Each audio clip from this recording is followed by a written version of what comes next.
Hi, I'm Celine. I was standing in my own wedding dress, seconds from walking down the aisle, when my sister whispered in my ear, "You were always just the placeholder." Turns out, she and my fiancé had been planning my humiliation for months. The guest list? Rigged? The speeches? Rewritten? And me? I canceled everything. But what happened next left their names in ashes, and mine in headlines. Before we dive in, tell me, have you ever discovered a betrayal so cold it made you question your entire family? Drop a comment. I read everyone. The envelope sat crookedly on the edge of my kitchen counter, half soaked from the drizzle I'd walked through to get home. I recognized Maribel's handwriting immediately, neat, swooping cursive, the kind she'd practiced for years like she was destined to live on bridal shower invitations and place cards. I peeled the flap open with my thumb, my other hand still clutching my grocery bag.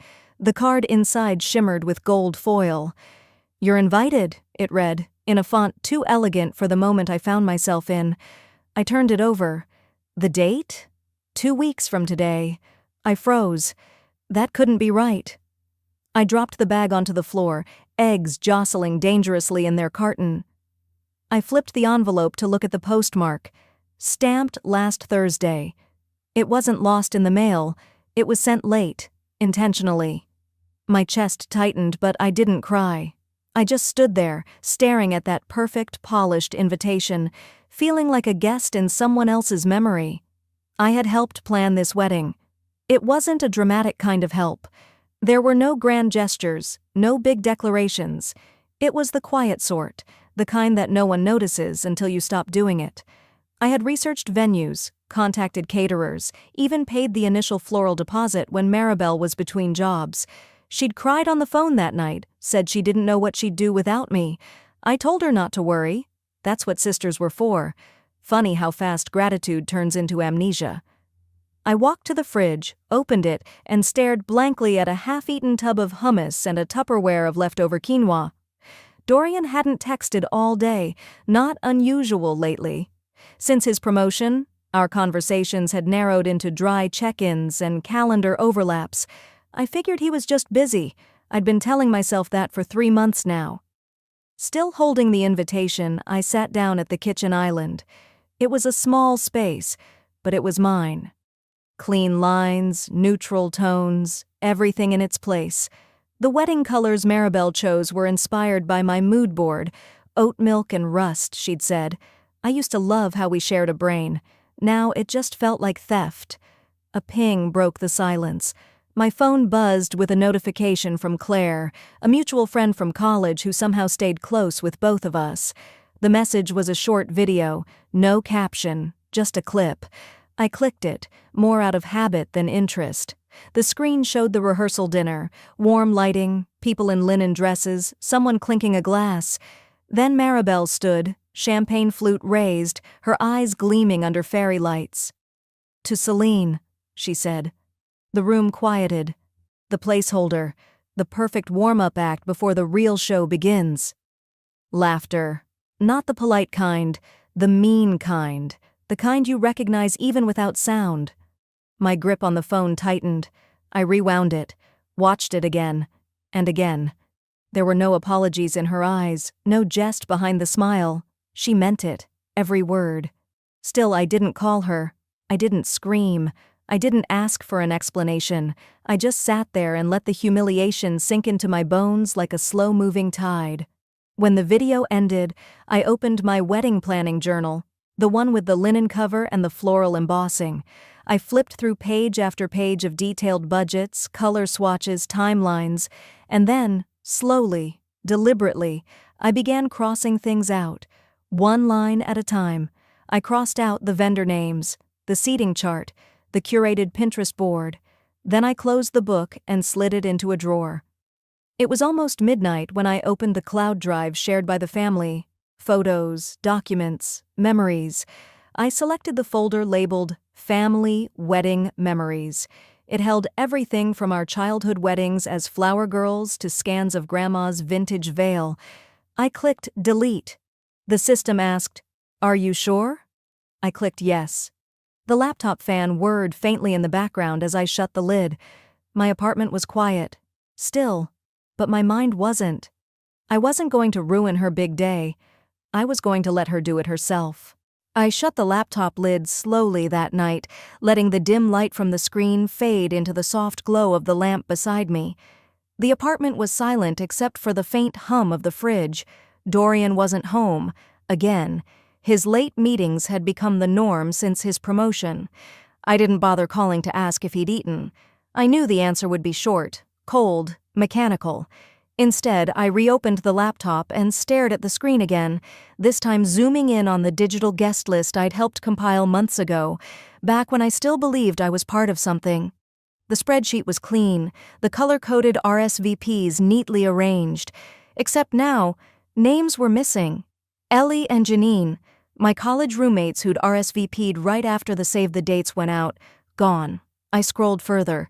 Couples we'd vacationed with, old coworkers who'd attended every family barbecue, even a few of my mother's bridge friends, the ones who always told me they were Team Celine after Maribel's teenage tantrums. None of them were listed anymore. I clicked open the PDF draft of the printed program. I had designed the layout myself, cream and rose gold, classic, understated elegance. My name was nowhere on it, not under bridal party, not under thanks to our supporters, not even a line in the acknowledgments. I might as well have been invisible, and clearly she wanted me erased before it even began. I wasn't going to cry. That part of me was long gone. I just leaned back, hands folded, and whispered to no one in particular. So this is what I get for being useful. The next morning, I pulled my hair into a low chignon, dressed in a soft, charcoal-wrapped dress, and headed to the hotel ballroom. 5 days left until the wedding. I had arranged the original venue contracts, coordinated the floral delivery times, even negotiated the lighting crew's union fees. I knew that building better than some of their own staff. I walked in, clipboard in hand, but the new coordinator, mid-20s, eager eyes, looked me up and down and asked, "Are you with the makeup team?" I blinked. "No, Never mind, I'm just here to check on the floor plan." Before I could finish, I heard the sharp tap of heels echo behind me. Maribel. She breezed in wearing oversized sunglasses, a designer scarf tossed carelessly around her shoulders like she'd just walked off a magazine shoot. She didn't even look at me at first, just addressed the coordinator. "Oh, there you are, ignore her," she said, tilting her head slightly in my direction. "She's no one, just a stylist or something." Then she turned her head slightly, finally making eye contact with me. "Oh, you're still around?" There was a long silence. The coordinator looked confused. I said nothing. Because what do you say to your own sister when she's rewriting the story of her life without you in it? I stepped back, folded the clipboard, and gave a polite smile. Just enough to let her think I didn't care. "You've got it covered then. Great." And I left. Not angrily, not dramatically, just gone. I walked 3 blocks down to a small cafe near Charles Street, ordered a cappuccino and waited in the back corner, watching the swirl of cream mix with the espresso. A few minutes later, Stella slid into the seat across from me, wind-tousled and fresh-faced despite the stress I knew she was under, juggling grad school and part-time jobs. She looked at me carefully. "You okay?" I nodded. "Do you still have the backup files from the vendor contracts?" She hesitated just a second before answering.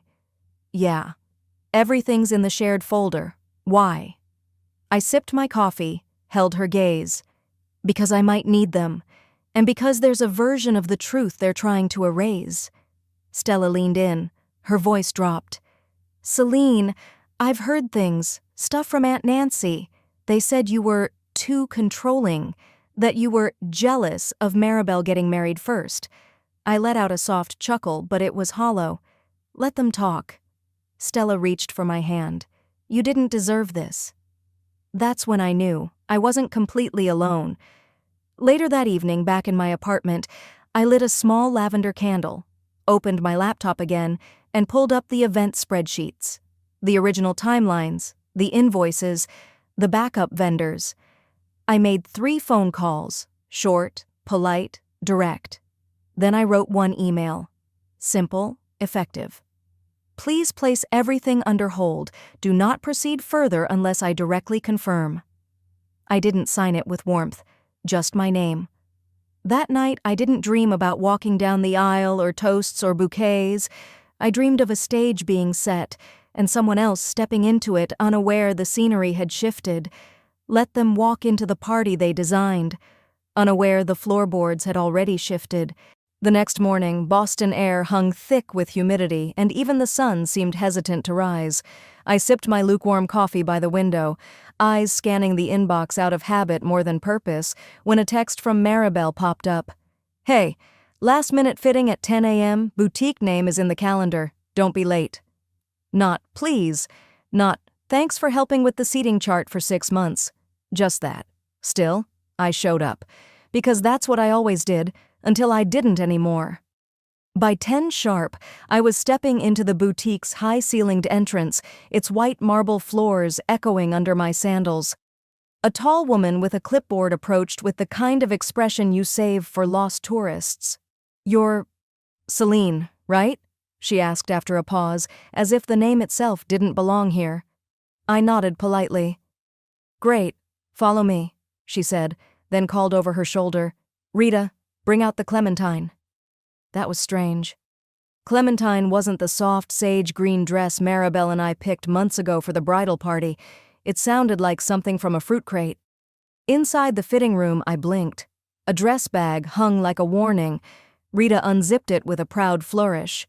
It was neon orange, and not just orange, but garish, eye-searing cheerleader costume orange, with puffy tulle shoulders and a glittery bodice like a middle school dance reject. 2 sizes too small, at least. Even the hanger seemed ashamed to hold it. I stood silent, watching my reflection in the mirror behind her. Then, from the dressing room next door, I heard it. Suppressed giggles, whispered voices. One I recognized instantly. "Wait till she sees it," someone whispered. Another voice snorted, "She's gonna look like a traffic cone." I didn't say a word. Rita left me alone to get changed, but I never touched the dress. I just sat on the bench staring at it. My stomach turned, not from the insult itself, but the realization this wasn't some mistake.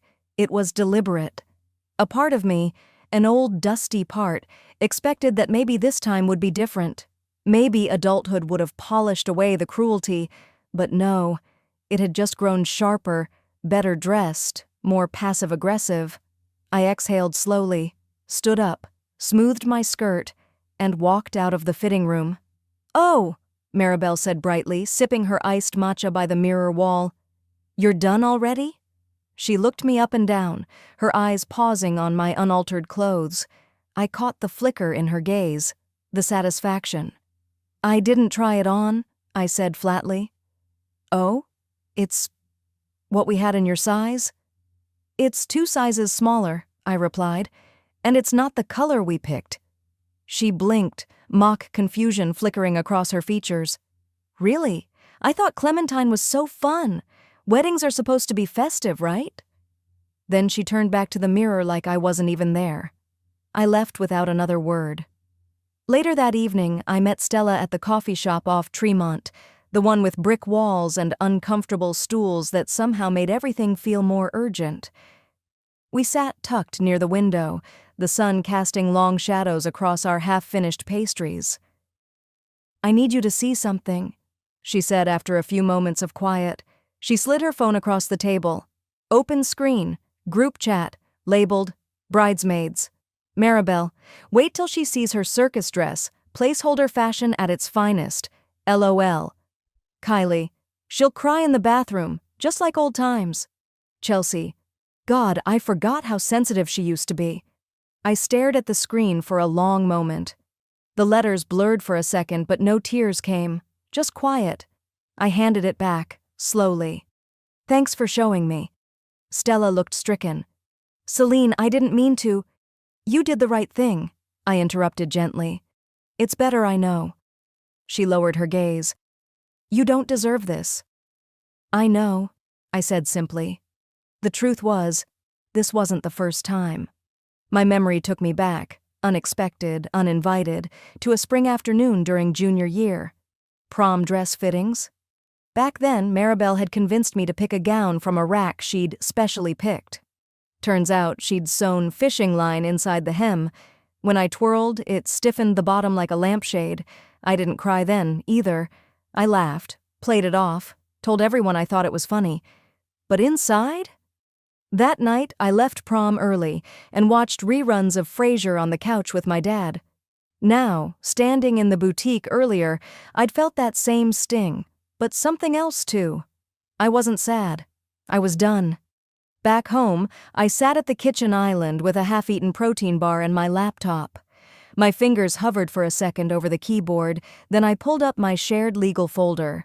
Clause 17. A rare clause, buried deep in the venue contract. A financial lock on all vendor payments should any party violate the mutual planning agreement. It was standard for dual planners, but the only one with access was me. I clicked on my lawyer's contact. Called. He answered on the second ring. "Celine?" he said warmly. "Everything all right?" "Yes," I replied calmly. "I'd like to activate Clause 17, put a legal hold on the venue contract immediately." There was a pause on the line. "You're sure?" "Yes," I said. "This isn't a reaction. It's a decision." "All right, I'll file it tonight." After we hung up, I stared at the screen for another minute. I didn't tell Stella, didn't send any warnings, didn't post anything cryptic. I just closed the laptop and stood. Because if they wanted a show, they were about to get the wrong one. When I stepped off the curb that morning and felt the chill settle over my skin, I didn't flinch. The game had already shifted. Quietly, decisively. They wanted a show. What they'd get was a wake-up call. I reached the cafe on the corner just after 8 and opened my inbox while waiting for my tea. The barista called my name. I hadn't even taken a sip when the first subject line appeared. Confirmation. Wedding cake order on hold. I blinked, tapped it open. "Hi, Celine. We received your hold request, confirming no delivery on Saturday. Let us know if this changes. Darlene Orange, your Boston tiered heaven." My fingers paused mid-scroll. Then came the second one. Floral arrangements paused, awaiting confirmation. "Hi, Celine. Confirming your request to pause all floral services for the 25th. As primary on file, you'll receive the refund notice shortly." My heart didn't race. My face didn't twitch.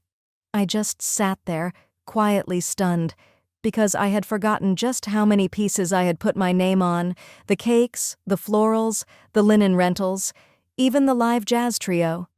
Maribel had planned the party, sure, but I had been the one who built it, paid for it, legally, and now, unintentionally or not, I had just hit pause. I set down my tea, opened the vendor folder on my phone, and clicked through contract after contract. Her name wasn't listed on a single one. I wasn't sidelined anymore. I was holding the reins. Right as that thought finished forming, my phone buzzed again. Stella. "Celine." Her voice was low, like she'd been whisper fighting. "You're not gonna believe this. Dorian didn't come home last night." I didn't speak right away. She continued. "Maribel's spiraling. She called me crying at 5 a.m., said she checked with his assistant. He never showed up to work either. Someone said they saw him at Ember last night, with Ava."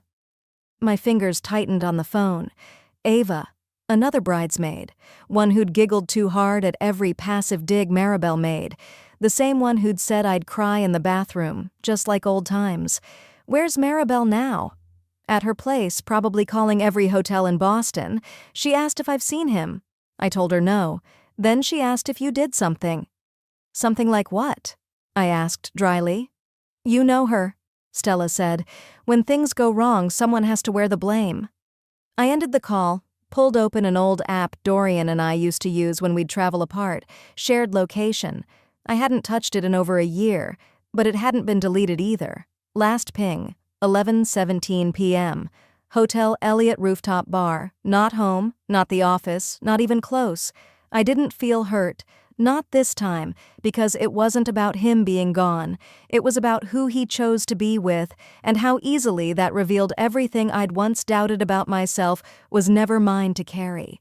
By early afternoon, I found myself standing in front of the glass doors of the wedding venue. No grand entrance, just me in jeans, hair in a twist, a folder in hand. The receptionist looked up from the desk. "Oh, thank goodness," she said. "You're Celine, right? We've been trying to reach someone. You're the primary on file for Saturday?" I nodded slowly. "We've had trouble confirming final counts or hearing back. It's getting tight with the timeline. If you're here to cancel, I've got the form ready." My fingers brushed the folder in my bag. "I am," I said. The manager came out, smiling cautiously. "If the event is canceled with more than 24 hours' notice, funds revert to the original contract holder." "That's me," I said. She handed over the agreement. "One note. Your groom stopped by earlier this morning asking about refund timelines. Didn't say much else." My pen hovered mid-signature. Of course he had. He must have figured it out, realized whose name was on the contracts. Maybe he was counting on cashing it in himself. Too bad. I signed, thanked them, and stepped outside. Back at my apartment, the quiet was thicker than usual. I slipped off my coat, lit a single candle on the windowsill, and sat down with an old folder I hadn't opened in years. Inside were sketches, swatches, guest lists. The wedding I once imagined, with Dorian. I looked at it not with regret, but with something heavier, something final. I didn't feel loss. I felt done. I stood, walked to my desk, opened a new folder on my laptop and titled it Reset, Legal and Emotional Inside. I pasted the scanned cancellation forms, opened a document with my lawyer's number, and typed 3 words. Proceed with everything. No tears, no speeches, just quiet, because I had already walked off the stage. They thought I was the placeholder, but I had already left the stage. I was folding laundry on the couch, trying to distract myself with the hum of normalcy, when my phone lit up with a message from Maribel. "Rehearsal dinner's at 6. Please just be decent. No drama." No greeting, no please come. Just that. I stared at the screen for a long moment, the fabric in my hands going limp. I should have ignored it. Blocked the number. But some part of me, maybe the part that still couldn't believe any of this was real, got up. I didn't do my hair fancy, didn't put on lipstick. I pulled on a gray midi dress, no frills, no statement. Just quiet, like I intended to be. I got there a few minutes early. The hotel's ballroom looked like something out of a lifestyle magazine. White linens, soft gold lights, champagne flutes already sweating in their nests of napkins. Someone pointed me to my seat. Back corner, next to the backup photographer. Not even the main one. I smiled politely and sat down, ignoring the way a few heads turned, then turned away again, like I was a guest they didn't expect, or didn't want to admit was still in the building. Dinner moved slow. Chatter buzzed. Silverware clinked. No one made eye contact with me except Stella, who gave me the slightest shake of her head across the room. I got the message. Then Dorian stood. He clinked his glass with a butter knife. All right, he said, grinning like this was some stand-up set. "I guess it's time for me to embarrass myself." A few people chuckled. He cleared his throat. "You know, life's funny. We all have placeholders, don't we?" I felt the words land before they hit. People who keep our seats warm until the right ones come along. Laughter, scattered at first, then bolder. He glanced toward my table. His gaze landed on me like a pin through a bug. "And sometimes the placeholder doesn't realize the show's already started." The air in the room thinned. Maribel raised her glass and added loudly, "Amen to that?" More laughter. I didn't touch my water, didn't blink. I just stood up. No dramatic scene, no slammed napkin. I slid my chair back, picked up my purse, and walked toward the door. Behind me, I heard her, Maribel, not even pretending to whisper. She always wanted a spotlight. Now she's walking off stage. I paused briefly at the double doors, but I didn't turn around. I wasn't giving them that. The night air outside was cooler than I expected. I didn't go straight home. I drove around the city a bit. Let the car hum, fill the silence. Let my mind catch up. By the time I pulled into my apartment lot, I wasn't shaking anymore. Just quiet. Inside, I dropped my bag on the kitchen stool and opened my laptop. There was one last thing to do tonight. I logged into the joint bank account. Still open, still linked. Balance, substantial. We'd built that account for our future, vacations, a house, a life together, the life that apparently only existed in my imagination. I transferred everything, every last cent, into a personal trust I'd set up months ago under my business LLC, just in case. Then I logged into our shared cloud storage, changed all the passwords, revoked access, business, legal, personal, everything. It wasn't revenge, it was closure.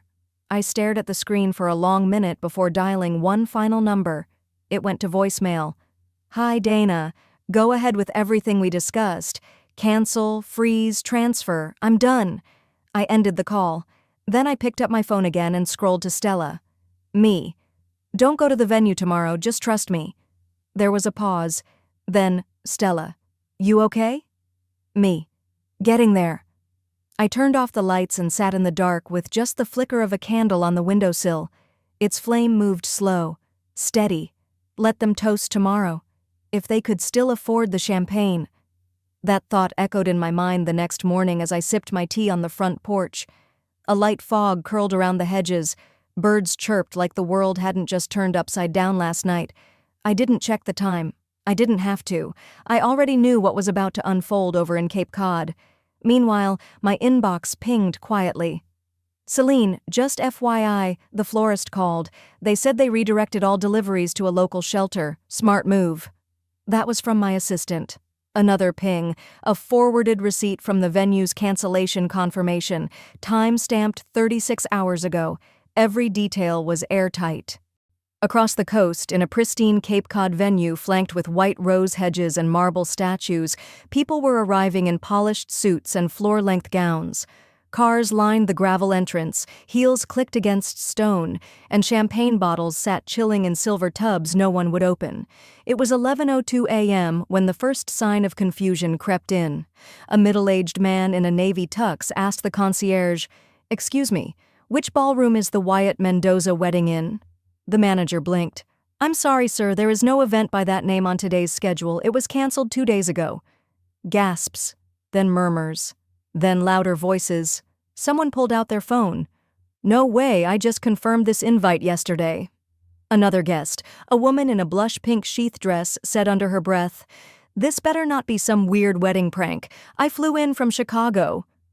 And then came the bride, Maribel, hair sculpted like a magazine cover, lace gown hugging every curve, jaw locked in a tight, furious line as she stormed up the steps. "What do you mean canceled?" she snapped at the manager. "I'm terribly sorry, ma'am. The booking was officially voided. We processed the formal cancellation." "Where is Dorian?" she barked, spinning to her mother. "Has anyone seen him?" But Dorian's phone, apparently, had been turned off since the previous night. Back at home, I stepped inside to refill my cup, phone still resting face up on the kitchen table. I wasn't checking texts, but I could hear the buzzes piling up from the next room. By noon, it wasn't just guests murmuring in confusion, it was vendors. The cake delivery guy showed up first, only to be told the venue was closed. He opened the back of his van to reveal a 3-tiered creation with hand-painted sugar peonies. "They better pay for this," he said to no one in particular. Next came the florist, then the band minus their lead singer. The backup photographer showed up an hour late and refused to unload her gear. "They haven't paid me a dime," she said flatly, before walking back to her car. It snowballed. Cancellation fees started stacking up. The venue refused refunds. The sound engineer demanded upfront payment before even plugging in a cable. Guests milled around, checking their phones, whispering about what was going on. Then, like the exclamation mark no one needed, Dorian finally arrived. Hungover, wrinkled shirt, no tie, no ring. "What the hell happened?" he mumbled as Maribel ran toward him red-faced. "I thought you were handling this." She shrieked, "You didn't answer my calls. You left me looking like a damn fool." Their argument exploded right on the marble steps. Not even 10 feet away, a family friend, one of Dorian's old golf buddies, quietly lifted his phone and hit record. "This is unreal," someone muttered. One of the bridesmaids leaned in and said, "Where's Lila? She was supposed to help with vows." Lila, the same woman Dorian had been spotted with last month at that downtown bar. She was nowhere to be seen, and just like that, a clip surfaced on local Facebook. A wide shot of Maribel screaming, guests looking lost, a tiered cake melting in the back of a delivery van. Caption, "No wedding, no groom, just drama and debt."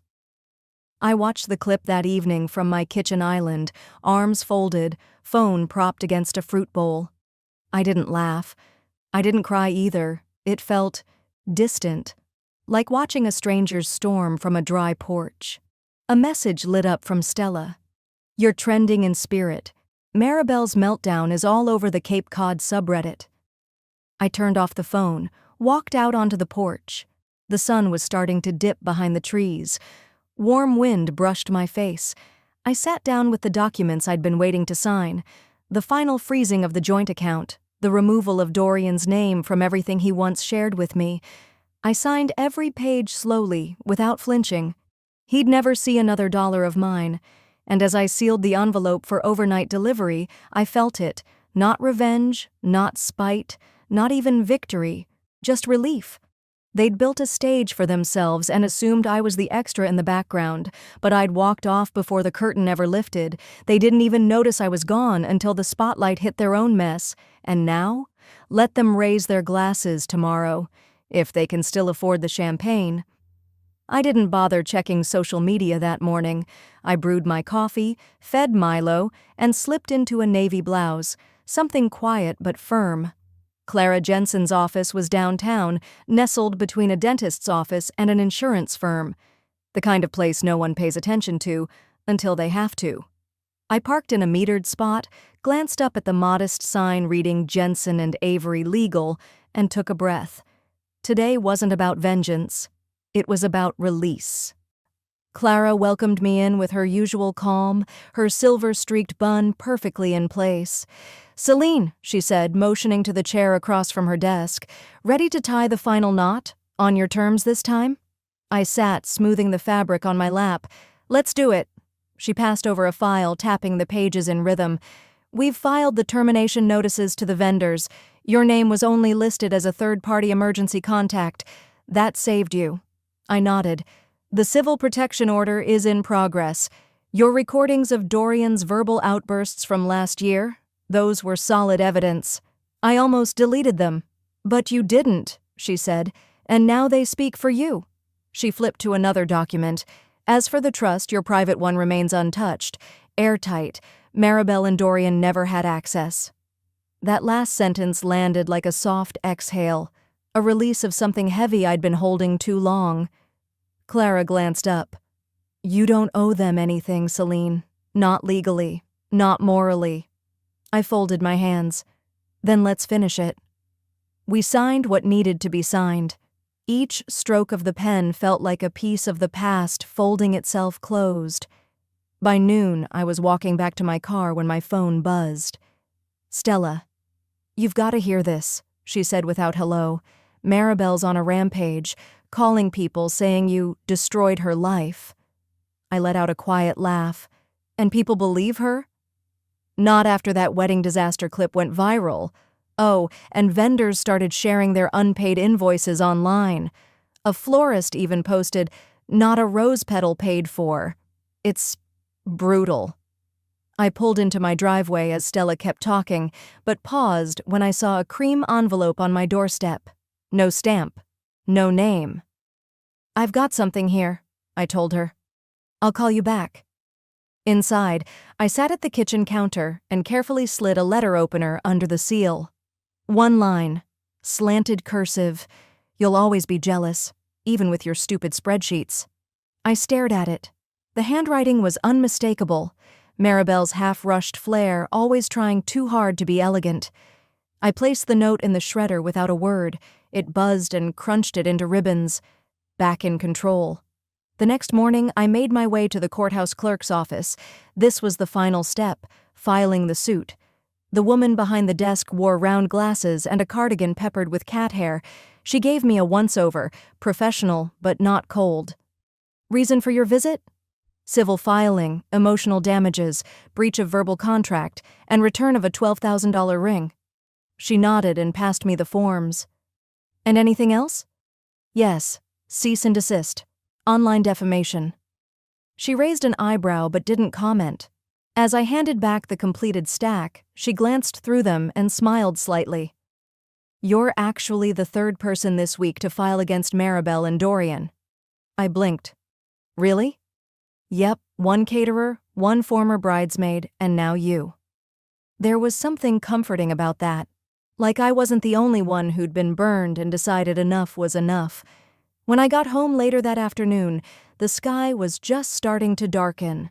Rain had tapped gently against the windows all day, like the world was washing itself clean. I made myself dinner: salmon, asparagus, a little lemon on top. Simple, clean. I lit a candle and set it on the table. Not for romance, not for ceremony, just for warmth. Then I reached into the drawer of my side table and pulled out a leather-bound journal. The cover was embossed with gold letters. Chapter 2.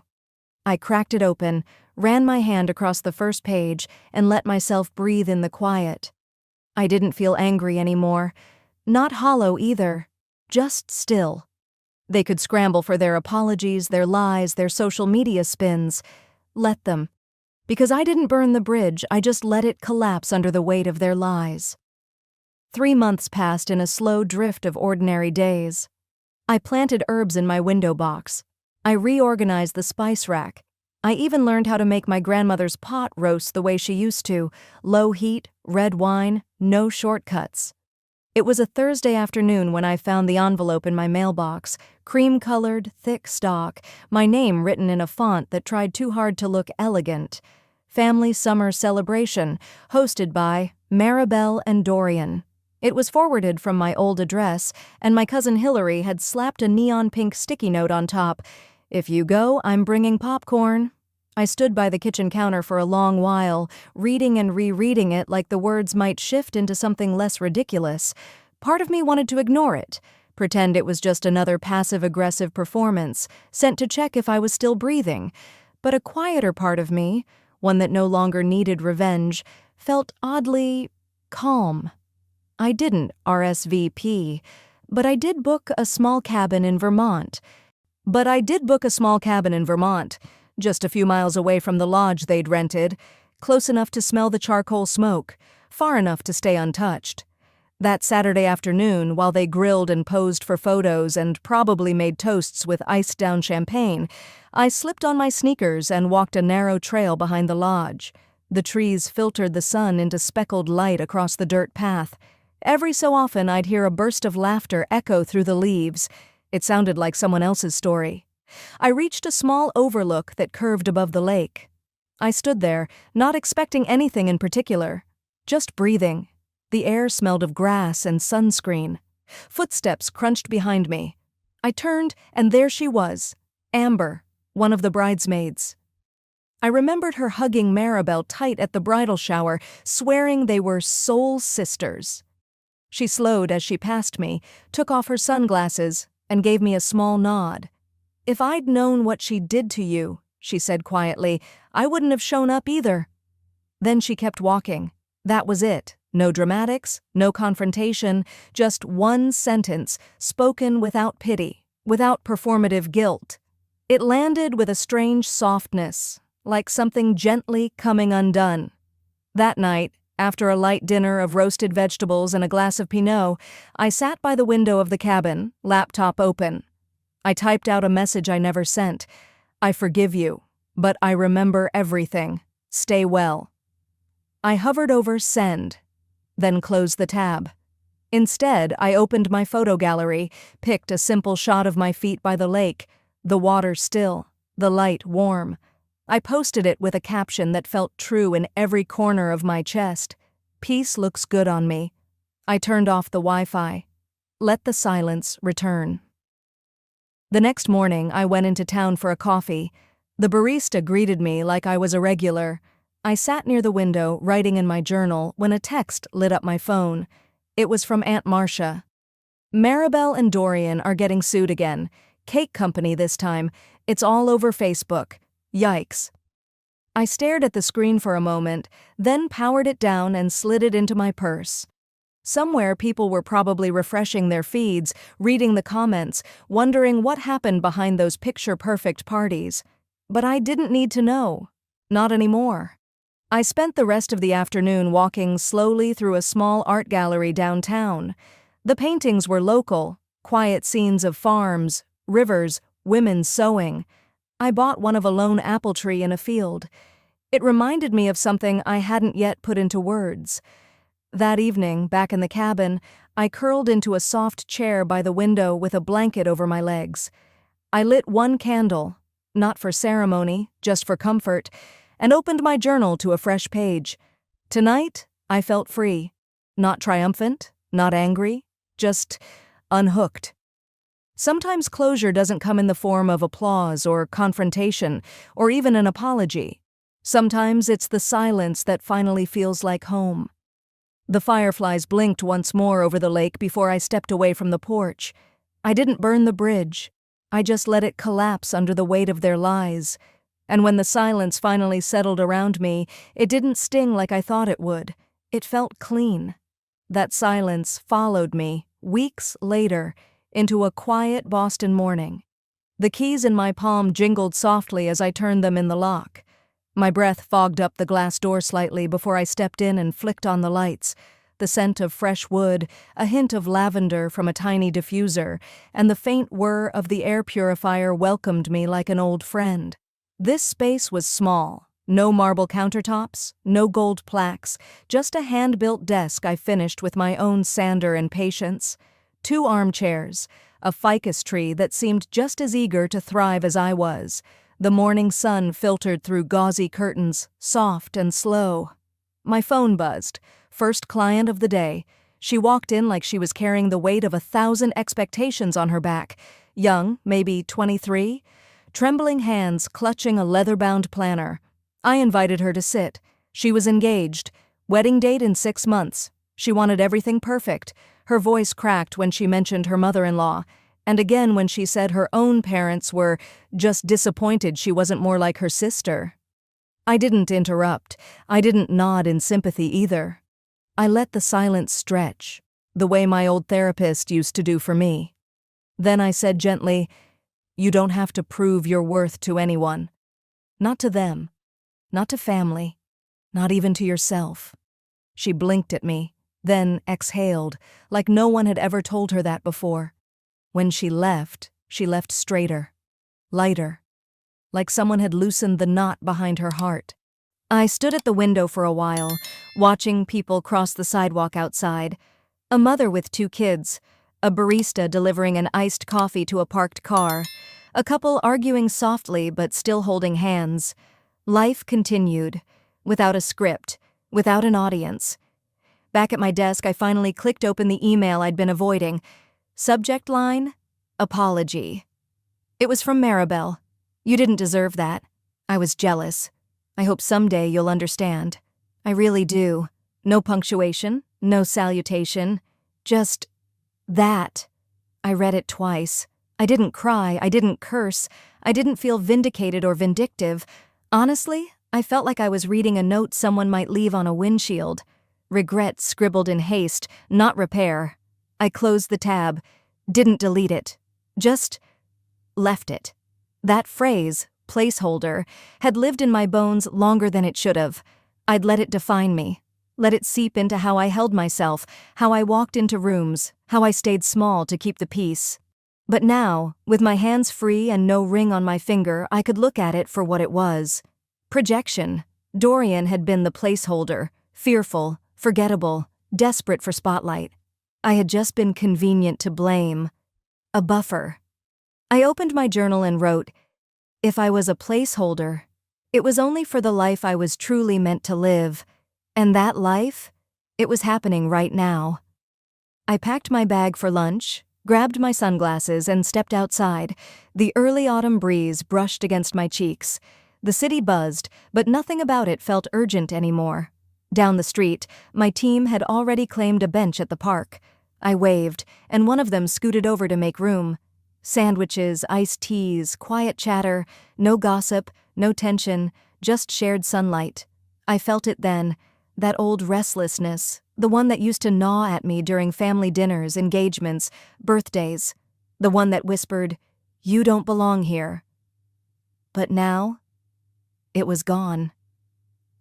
Just then, my phone buzzed again, a number I didn't recognize. The text read, "I heard you're the one who turned down her own wedding and built a legacy instead. Any chance you're taking new clients?" I smiled, tucked the phone into my coat pocket, and took another bite of my sandwich. No fireworks, no vengeance, no long speech. Just this: peace, earned, chosen, lived. I wasn't their placeholder. I was always my own beginning.